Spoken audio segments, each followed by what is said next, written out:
World News in 5. Right now. News and developments making headlines around the world in 5 minutes. World News in 5. Here on Radyo Pilipinas World Service. Good day to all of our listeners here on Radyo Pilipinas World Service. This is World News in 5 and I'm your host, Steph Vicente. United States President Donald Trump stayed off camera but remained active online, sharing updates on planned peace talks with Iran set to begin in Pakistan this week. Posting repeatedly on his platform, Truth Social, the BBC reports President Trump claimed the United States holds a strong advantage in the negotiations. He said he is winning the conflict and promised any agreement with Iran would surpass the 2015 nuclear deal reached under former U.S. President Barack Obama.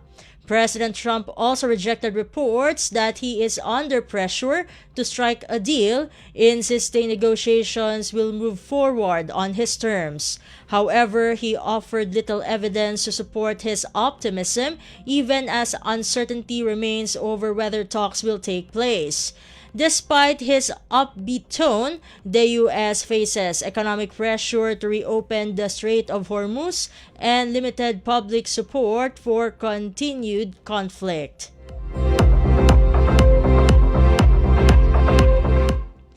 In other news overseas, the United States is prioritizing efforts to restore shipping in the Strait of Hormuz to pre-war levels while countering Iran's continued disruptions. The BBC reports former British Royal Navy Commander Tom Sharp described Washington's approach as a blockade within a blockade aimed at pressuring Iran economically to push it toward negotiations.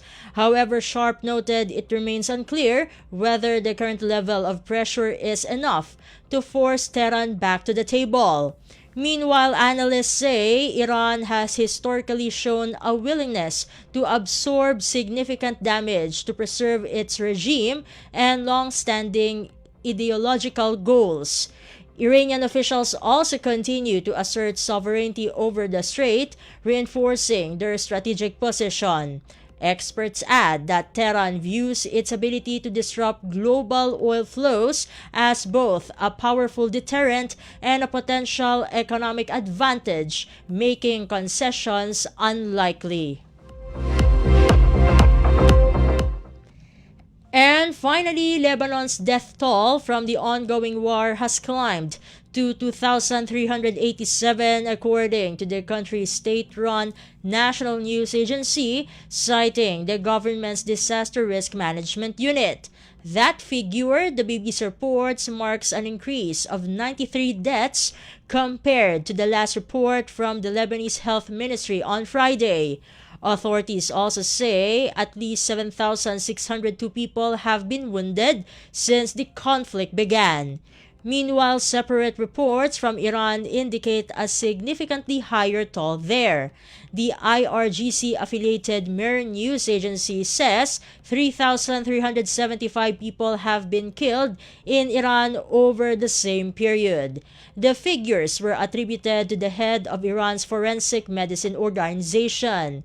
The latest numbers highlight the growing human cost of the conflict across the region.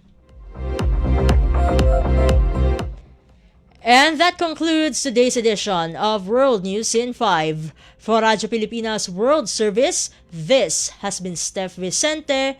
Good day and stay safe, everyone. World News in 5. Right now.